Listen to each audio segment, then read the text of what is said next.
Hoy tenemos la clase sobre el espacio urbano y sobre las críticas al espacio de la ciudad moderna más concretamente. Vamos a trabajar con el texto La crisis del objeto, que es un capítulo que está en el libro Ciudad Collage de Colin Rowe y Fred Ketter. Es un libro de los años 70, de fines de los años 70. Es, digamos que el texto lo que va a proponer es revisar al urbanismo moderno, ¿no? A la ciudad moderna, entendida como una ciudad que se obsesionó por la idea del objeto, ¿no? De los edificios entendidos como objeto, desde un punto de vista como puro visualista, ¿no? Desde la percepción visual. Y va a proponer el texto entonces dos categorías contrapuestas, la del objeto y la de la textura, para también intentar llegar como a una posible conciliación entre ambas, entendiendo que son dos principios, ¿no? Que forman parte de la cultura urbana en la que ya nos encontramos, ¿no? Esta es un poco la hipótesis que va a trabajar el texto. El texto empieza, ¿no? Como, con la idea de que, bueno, están estas propuestas, ¿no? Estas propuestas del urbanismo moderno. Acá tenemos la Ville Radius de Le Corbusier y una propuesta de Derf May que se enmarca dentro de lo que fue el urbanismo de la vivienda en hilera, ¿no? Que aparece en el texto con su nombre en alemán, la Seilenbau, la edificación en hilera, también o en tiras, ¿no? Y digamos que la idea de Rowe y Keter es que estos edificios, o sea, entendidos como objeto también, eran como intrusiones, como apariciones en un espacio continuo, ¿no? Como en un continuum natural, como en un fondo ilimitado, ¿no? Ese es un poco como el presupuesto, ¿no? de estas propuestas y la manera en la que se lo mira en el texto. El contexto, digamos, en el que se desarrollan las ideas del urbanismo moderno es el de la necesidad de hacer frente a los problemas, ¿no? De la alta densidad y de la contaminación ambiental a la que había llevado la ciudad industrial del 800, ¿no? O sea, las lógicas de la ciudad tradicional que habían sido heredadas desde el medioevo, que ahora las vamos a revisar, eh, llegaron como al colapso después de la revolución industrial y de la gran densificación de los centros urbanos. En particular, digamos, como estas propuestas, que son las de la vivienda en hilera, lo que hacían era proponer una solución técnica de tipo higienista, ¿no? Em, para, digamos, desarticular esos fondos de manzana tan tuburizados, donde, como vemos, ahí hay una propuesta de 4, ¿no? Alternativas de cómo organizar una manzana, y la primera vemos a la situación a la que se había llegado en el siglo XIX y cómo se empieza a proponer esponjar esa densidad hasta finalmente desintegrar el bloque de manzana y articular, digamos, como las mismas relaciones lleno-vacío, pero con una forma abierta. Bueno, las ciudades se habían, como decía, convertido en un foco de contaminación ambiental y de infección y de epidemias, ¿no? Entonces todo eso había provocado como una necesidad de modernización. Y especialmente de la introducción de luz, sol, ventilación, ¿no? Este era el motor de estas propuestas. Em, Y entonces, ¿cuál es el punto también de diferencia? Otras diferencias más, ¿no? Que tenían las propuestas del urbanismo moderno respecto de las de la ciudad tradicional. Acá vemos el caso de, otra vez, o sea, la Ville Radius de Le Corbusier, en contraposición con una plaza en París, donde hay una idea, ¿no? En las propuestas de Le Corbusier como de retorno a la naturaleza, ¿no? Acá también está como esta cuestión del verde, de la naturaleza, como una fuente de salud. Pero también está esta cuestión como de que no hay una sensibilidad hacia las preexistencias, ¿no? No hay una relación con el contexto inmediato. Eh, Era una crítica a la ciudad tradicional también en función de cuál era la idea de belleza urbana que tenía esa ciudad tradicional, donde predominaba como esta visión frontal de las fachadas, ¿no? Cuando había, especialmente ahí comparando, ¿no? Con una plaza, en el Renacimiento, que estaban definidas por una forma geométrica muy, muy contundente, las fachadas que conformaban el contorno de esa forma geométrica eran de una jerarquía superior a las otras, a otras caras de esos mismos volúmenes que daban como a los fondos o a los laterales, ¿no? Y este es otro aspecto, ¿no?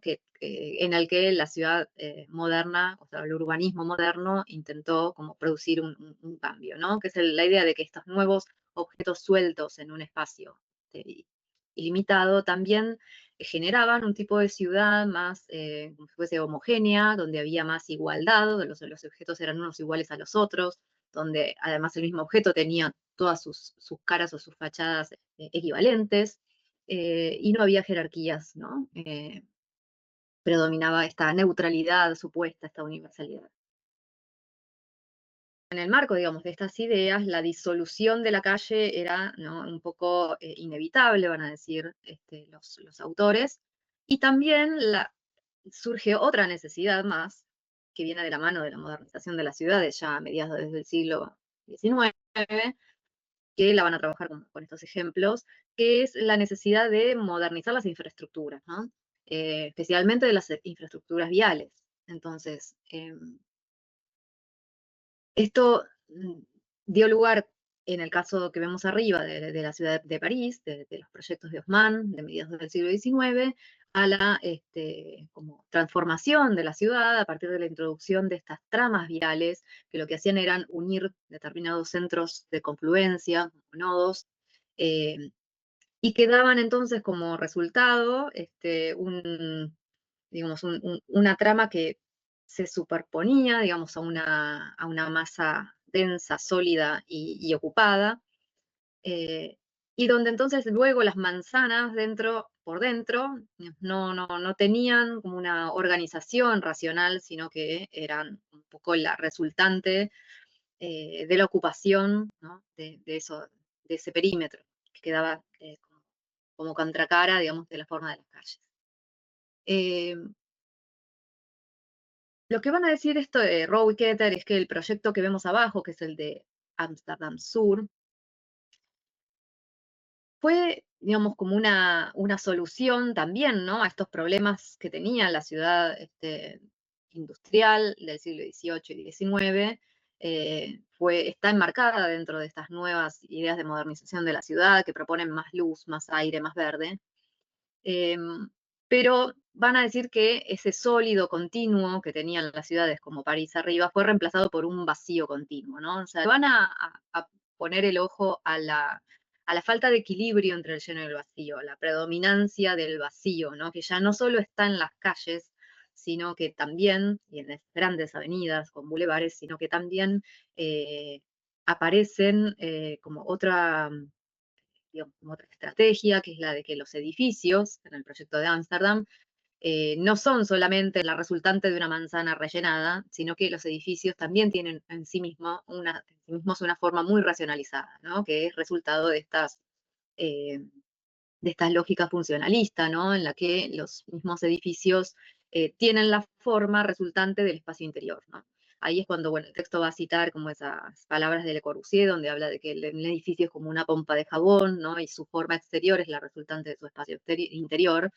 Un poco también, entonces, la arquitectura moderna, la arquitectura, especialmente en este caso estamos viendo un proyecto de Berlage, es digamos, una propuesta de viviendas donde había una racionalidad y una estandarización que daba lugar a determinadas formas volumétricas como muy repetitivas y eh, regulares y continuas, y que en este caso lo que hacen es no proponer un equilibrio, una contraposición a ese vacío de la ciudad, sino que eh, es más de lo mismo, ¿no? No dan forma al espacio urbano. Eso es lo que un poco están como criticando los autores, ¿no? A diferencia de lo que podríamos decir que pasaba arriba en Haussmann, que al menos sí la calle daba forma al vacío urbano. Y esta cuestión, ¿no?, el equilibrio del lleno y el vacío es algo que van a observar a lo largo de todo el texto. Y acá también van a observar respecto de este proyecto de Hilbert-Seymer, también de edificación en tira, ¿no?, o en hilera, que hay otra cuestión en la forma de los edificios de vivienda modernos que no es solamente esta de que hay una geometría que tiene que ver con esta estandarización y con el funcionalismo y con la repetición y con la abstracción, sino que también hay una idea estética atrás de eso, que tiene que ver con, también con esta idea del objeto que ellos plantean en el texto, pero también eh, mm, ellos van a decir que esta búsqueda de racionalización de la forma arquitectónica, que se posa, ¿no? Además ese objeto en un espacio libre, ¿no? En un espacio totalmente infinito, sin nada que lo defina, que lo delimite, lleva como a una sobrevaloración, ¿no? De la forma y a este orgullo por el objeto. Em, esto eh, también, digamos, tiene por detrás como una ambivalencia, según los autores, porque la idea de que el objeto es como algo interesante se contrapone también con la intención de que ese objeto desaparezca en ese vacío infinito. Ya sea porque la idea de que se desaparezca entre los árboles o de que se desaparezca porque, en este caso, digamos, sería la asociación, ¿no? con el neoplasticismo y con Van Desberg, la idea de que se pueda desintegrar en planos, de que deje de tener peso, ¿no? Macizo, y la idea de que se eleve del suelo, ¿no? Y de que libere el suelo y también de que dé esa como sensación de flotación, ¿no? Como que esas intenciones también estéticas que tenían los objetos, los edificios objetuales modernos, van de la mano un poco como de esa intención casi contradictoria, ¿no? De que sean objeto y al mismo tiempo de que desaparezcan. Y esto van a decir, Rowe y Keter, de algún modo tiene que ver con la superioridad que tuvo el espacio en la modernidad por sobre la materia, con este culto moderno al espacio, del que venimos hablando también a lo largo del curso. Y todo esto después va a avanzar, por ejemplo, va a presentar, ¿no? Como este tema de que en la segunda posguerra, y esto especialmente es, sí, segunda mitad de los años 40, principios de los 50, se plantearon ya dudas, ¿no? Acerca de esta neutralidad y esa homogeneidad universal a la que aspiraba el espacio de la ciudad moderna. Y que había sido promovido, ¿no? En los congresos internacionales de arquitectura moderna, especialmente en el periodo de entreguerras. Entonces nos van a presentar, por ejemplo, o sea, dos proyectos acá, uno de Le Corbusier para Saint-Dié, que vemos ahí arriba, en las dos imágenes de arriba, eh, y un proyecto para un nuevo centro urbano en Harlow. Y nos van a decir que, bueno, que estos son de algún modo la expresión de esos debates que se dieron en la segunda mitad de los años 40 acerca de la necesidad de plantear eh, mm, centros urbanos, ¿no? Lugares que contuvieran la idea del corazón de la ciudad, que pusieran en crisis esa uniformidad, esa extensión ilimitada del sistema moderno, de esa falta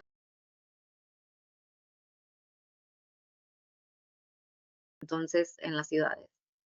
Entonces, de alguna manera, el proyecto de Sandié, según Rowe y Keter, intenta reproducir una especie de ágora, eh, como en una ciudad griega, eh, a partir de la agrupación de estos edificios públicos y de equipamiento que generan un espacio diferente, ¿no? Delimitado, definido en ese sector de la ciudad. Y por otra parte, este otro proyecto que muy diferente, ¿no? Que lo que está intentando hacer en Harlow es de algún modo imitar una plaza de mercado antigua y que también digamos, le van a presentar como una crítica acá a los autores del texto porque van a decir que es casi un espacio vacío innecesario en ese lugar tan suburbano, ¿no? Que no hay ahí una presión de densidad de parte del- del tejido urbano existente que dé lugar a la necesidad de generar un vacío ahí, ¿no? Como que es una escenografía montada que no es natural, digamos, a las necesidades de esa conformación urbana. Pero en ambos casos va a encontrar que, bueno, que acá es donde surgen entonces estas propuestas críticas, ¿no? A ese tipo de espacio que la ciudad moderna eh, había propuesto y que, por lo tanto, nos hacen pensar que era lo interesante de la ciudad tradicional que se quería recuperar, ¿no? Había ciertas cualidades que valía la pena valorar de la ciudad tradicional y que se habían perdido. Y ellos van a decir que tiene que ver con esa idea de que hay una especie de matriz sólida, eh, que sería el lleno, sólido continuo, que le da entidad a su contraparte, que es el vacío, pero ese vacío específico, ¿no? Que tiene, que está caracterizado, que tiene una forma precisa y definida. Las calles y las plazas, entonces, en la ciudad tradicional, actúan como una especie de estructura que es muy legible, eh, y también, ¿no? La textura que conforma ese sólido, ese lleno en la ciudad, tiene mucha versatilidad. Bueno, entonces esta, por ejemplo, que es otra, otra dupla, ¿no? Antagónica, otra, nuevamente el proyecto Paysandía de Le Corbusier, ahora a la izquierda y a la derecha la ciudad de Parma, en Italia, nos presentan de una manera muy gráfica, ¿no? Esta relación lleno-vacío contrapuesta en una ciudad y en la otra. Acá el punto es, entonces, cuando uno representa las ciudades con un plano de fondo y figura, una es lo inverso de la otra. Como en Ciudad Moderna de Sandié, lo que tiene es un fondo vacío y un lleno que son las figuras. O sea, las figuras son los edificios, el fondo es el espacio vacío de la ciudad. Eh, en cambio, si miramos en Parma, el fondo son los edificios que conforman un gran sólido. Y ese sólido está como perforado, ¿no? Por la trama que configuran las calles y plazas, que vienen a ser la figura. O sea, la figura es lo blanco en la ciudad tradicional. Lo que tiene forma específica, lo que cala el fondo, es la trama de las calles y de las plazas. Eh, bueno, como que esta es la contraposición que da lugar como a toda la hipótesis del texto, ¿no? Entonces, a partir de acá, los autores se proponen como seguir analizando una serie de ejemplos antagónicos en distintas escalas para ver qué pasa con esto, ¿no? El fondo y la figura. Bueno, en este caso, estas son imágenes que están así en el mismo libro, ¿no? Propuestas como duplas didácticas. Em, Nos va a presentar acá una plaza en la ciudad de Vitoria contra el Plan Voisin de Le Corbusier, eh, donde claramente, ¿no? El plan de Le Corbusier representa esta idea de la ciudad moderna hecha de objetos sobre un fondo vacío, ilimitado y naturalista, contra, ¿no? La ciudad, o al menos es el centro, la plaza mayor de la ciudad de Vitoria, donde la figura no son los edificios, sino que ese es el patio, ¿no? O sea, la plaza, el cuadrado activo, la figura activa es la plaza, es el vacío. En cambio, en el proyecto de Le Corbusier, las figuras activas son los edificios. Está invertida, ¿no? La matriz lleno-vacío. Y ahí entonces va a presentarnos como este otro gran ejemplo, ¿no? Para el texto, que es la unidad de habitación de Marsella.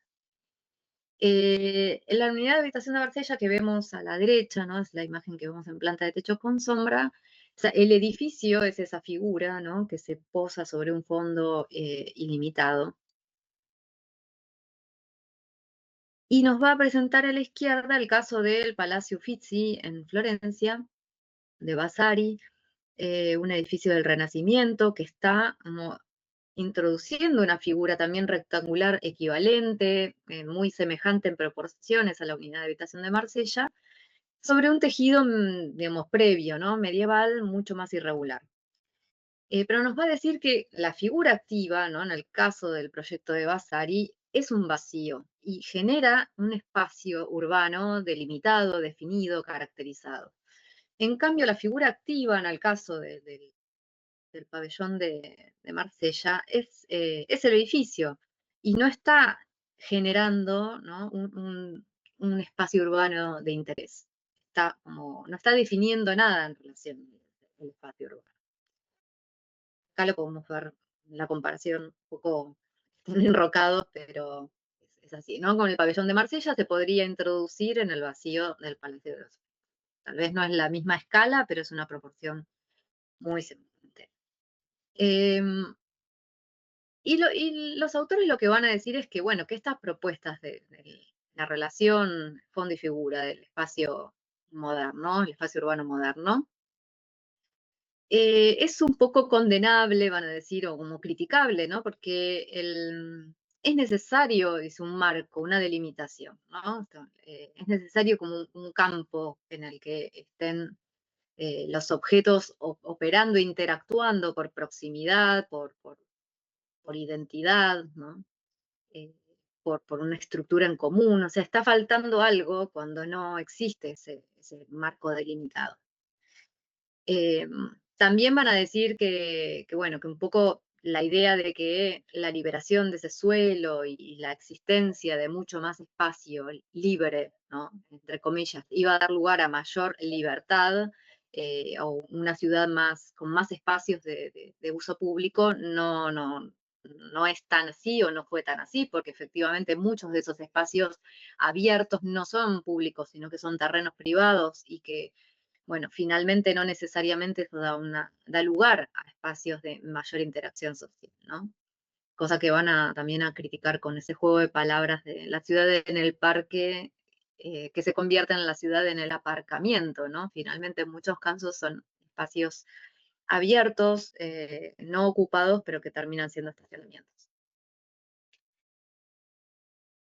Van a surgir otras comparaciones más en el mismo sentido, ¿no? Y que van a poner entonces en relieve estas diferencias en las formas de operar de los edificios más contundentemente, digamos, o dogmáticamente modernos respecto de otras propuestas. Acá en este caso vemos como para un mismo concurso, eh, ante la misma demanda, ¿no? Este es el Palacio de los Soviets en Moscú, hay dos interpretaciones muy diferentes, ¿no? Del mismo programa. La propuesta de Perret, que vemos a la derecha, se articula con lo preexistente, ¿no? Se conecta espacialmente a través de ese espacio interior con el río que está arriba, se direcciona hacia el río eh, y también, digamos, como el programa está contenido dentro de unos volúmenes que están, digamos, que son muy irregulares y que se van ajustando a la figura del lote del terreno.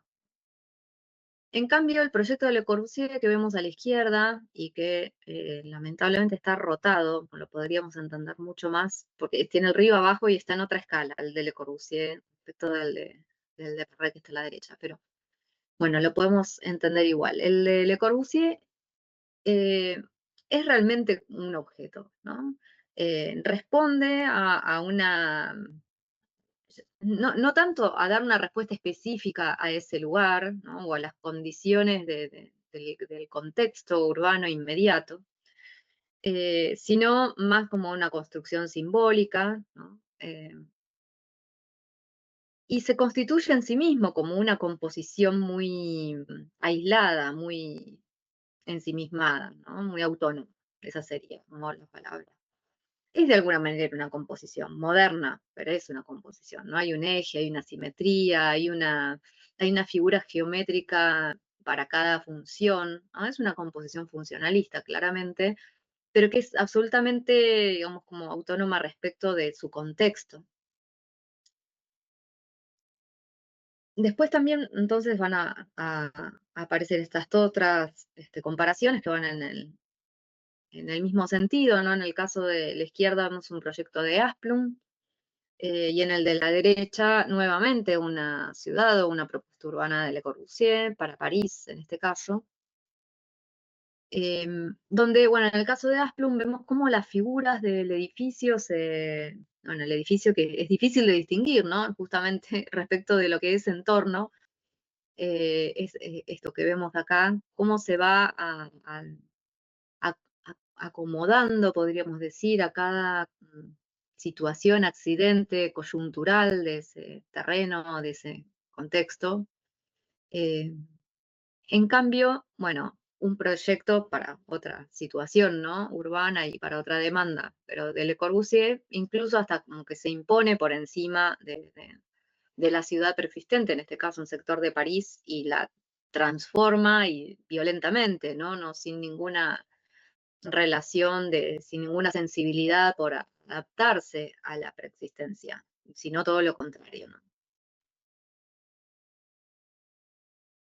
El texto se va a proponer analizar este tema, más, metiéndose en una escala arquitectónica más aún. eh, entonces ya ahora no va a analizar solo conjuntos urbanos, sino objetos arquitectónicos, ¿no? Edificios concretamente, y se va a meter con el concepto del tipo, ¿no? Y del tipo ideal y de su transformación. Em, Aún, ¿no? Sabiendo que el funcionalismo, ¿no? O la arquitectura moderna rechazó la idea de tipo, porque la idea de tipo, este concepto traía, digamos, arrastraba un poco la idea de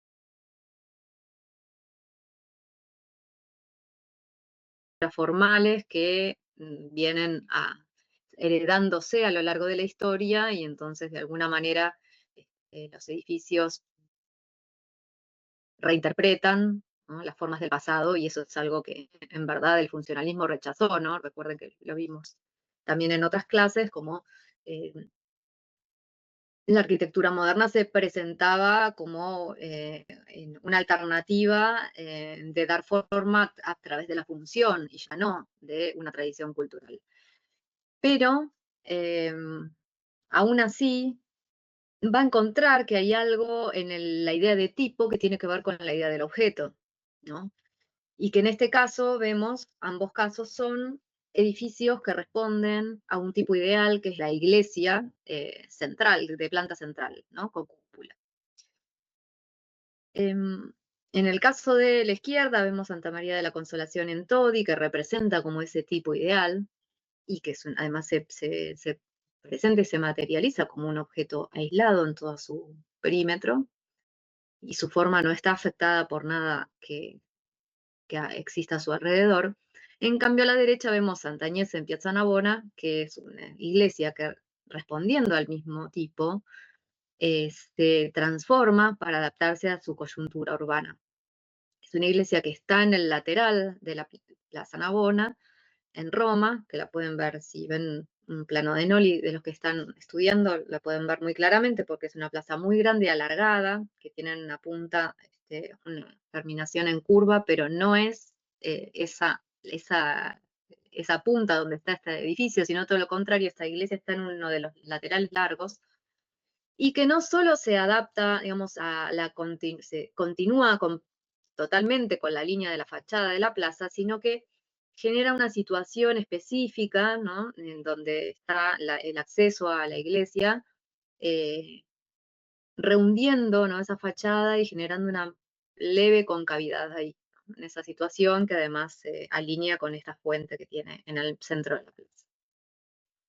Entonces va a decir que Santa Agnese, la iglesia que vemos a la derecha, está manipulada de acuerdo a las exigencias su forma está manipulada de acuerdo a las exigencias de la circunstancia, se adapta a la plaza, además con esa concavidad, y todo ello responde a las necesidades de Roma, a las necesidades de esa plaza, de ese lugar específicas. En cambio, la cúpula y la estructura que queda, digamos, en el interior del espacial, ¿no? La estructura espacial de la iglesia central que podemos percibir en el espacio interior, son prueba de que también está ahí la representación del tipo ideal y universal de la planta de la iglesia.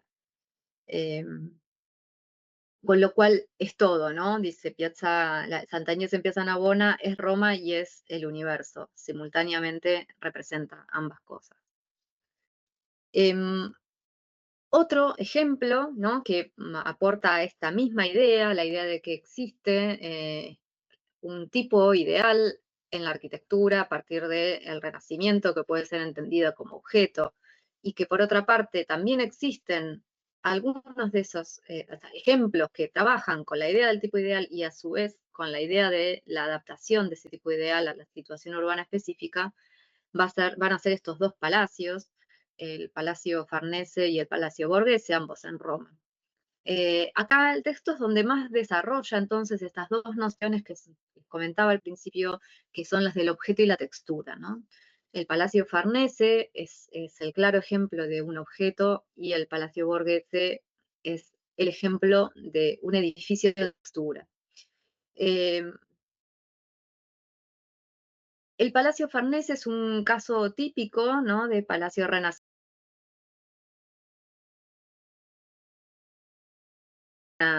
una estructura formal estable a partir de un eje de simetría, con una fachada representativa que además es absolutamente simétrica, ¿no? Y que la entrada, el acceso al edificio coincide con el centro de esa fachada y con el centro de ese patio, etc.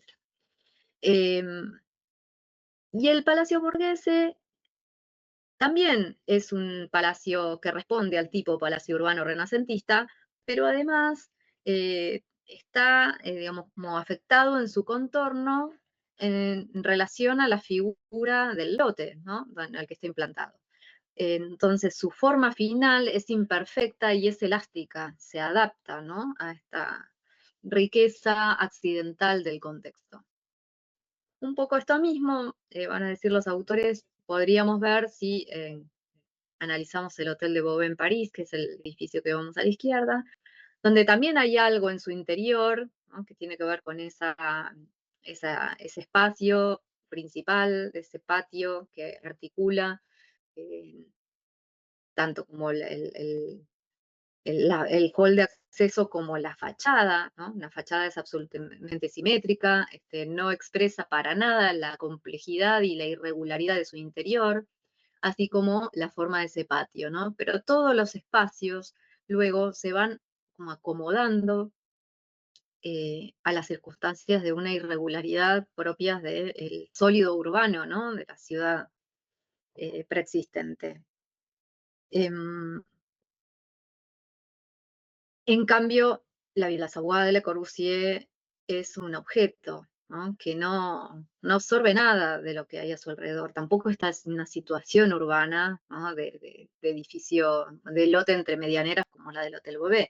Pero bueno, acá presentan ellos como esta contraposición eh, para entender que hay una estrategia, ¿no?, completamente distinta por la cual hay un edificio que puede ser entendido como objeto y el otro como textura.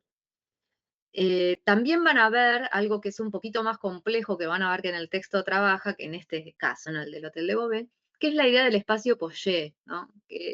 Van a comentar como acá, en estos edificios, eh, en Francia, había jerarquías, ¿no?, en estos espacios que estaban definidos por figuras geométricas, y después había otros más pequeños, más de subsidiarios, secundarios, que se acomodan, ¿no?, a lo que queda entre las figuras geométricas definidas y ese contorno irregular, ¿no?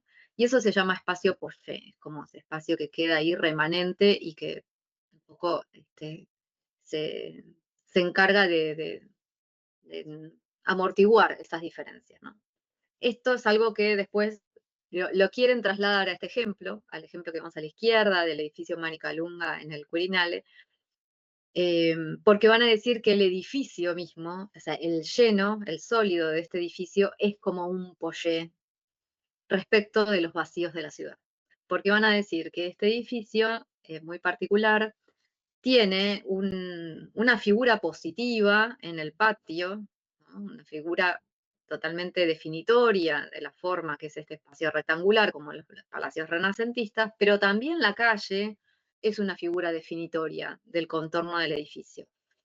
Es una vuelta que tiene acá el texto como medio compleja, que no es tan central, no es tan importante, pero lo que sí es importante es que lo comparan nuevamente con la unidad de habitación de Marsella de Le Corbusier para decir que, bueno, acá podríamos interpretar también que hay una semejanza con el edificio de Le Corbusier, pero que es como si fueran muchos edificios de Le Corbusier articulados, ¿no?, en sus testeros, en sus puntas, distintas, y que conforman, sí, un espacio urbano caracterizado, ¿no? Que no están sueltos en el espacio sin definir como un espacio urbano delimitado, sino que todo lo contrario, ¿no? Delimitan tanto su vacío interior como los vacíos exteriores.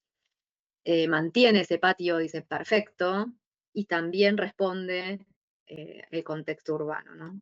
Eh, bueno, y otro caso, finalmente, que de algún modo también contiene entonces esta especie de dualidad entre el objeto y la textura, ¿no? Acá este ejemplo y este ejemplo para ambos ejemplos para los autores son, son casos donde hay como una coexistencia, ¿no? Entre las cualidades del objeto, de la categoría objeto y de la categoría textura, es esta del Palais Royal en París, eh, porque van a decir que el palacio es como una habitación urbana, ¿no? Que tiene torres, que tiene otras piezas que muy irregulares por dentro y por fuera, pero la plaza, toda esta gran plaza, funciona como un espacio de referencia que le da estabilidad al conjunto. Eh, entonces van a decir que el objeto no está disuelto, ¿no? El palacio está acá, no está disuelto, sino que está integrado en esa textura. Eh, no es un objeto aislado, pero tampoco la definición de un espacio vacío es la que le da entidad, sino que ambas cosas ocurren y ambas cosas son válidas. Tanto edificios como espacios, van a decir, ¿no? Rowe y Keter, son necesarios para dar forma a la ciudad, porque permiten todo lo que en una ciudad es necesario que ocurra, que son como lo público y lo privado, lo planificado y lo accidental, la figura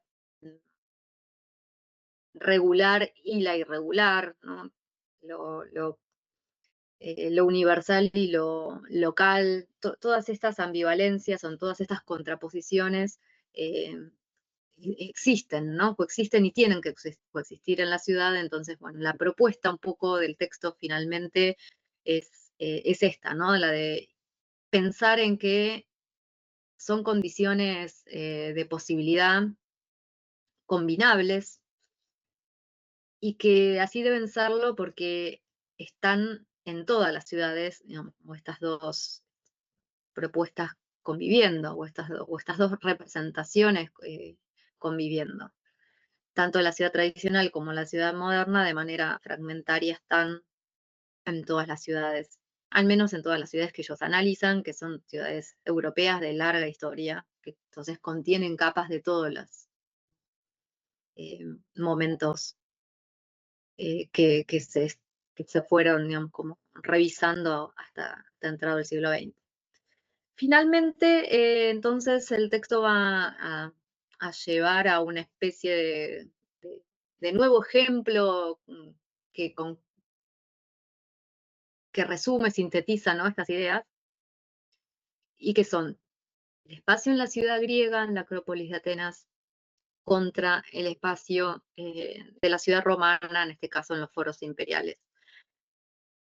Y van a decir que acá también está, ¿no? A pesar de que está dibujado como en plantas bajas, con todos los edificios con sus plantas bajas blancas, se puede ver igual claramente como hay una ciudad que está compuesta de objetos en el espacio, de objetos como llenos en un espacio vacío. Y en cambio, en el caso romano, hay una ciudad compuesta eh, de un fondo sólido, porque están amalgamados los edificios entre sí, conformando un gran sólido en el que los vacíos son la figura. ¿Sí? ¿Se entiende? Si lo pintáramos de lleno y de blanco, se vería muy claramente. Pero nuevamente, ¿no? Es como si la Acrópolis de Atenas se asemejara a un espacio en una ciudad moderna donde vemos objetos en un fondo verde o vacío y blanco, y en el caso de Roma vemos como esa gran densidad que es absolutamente continua y que está perforada por la trama de las calles y las plazas.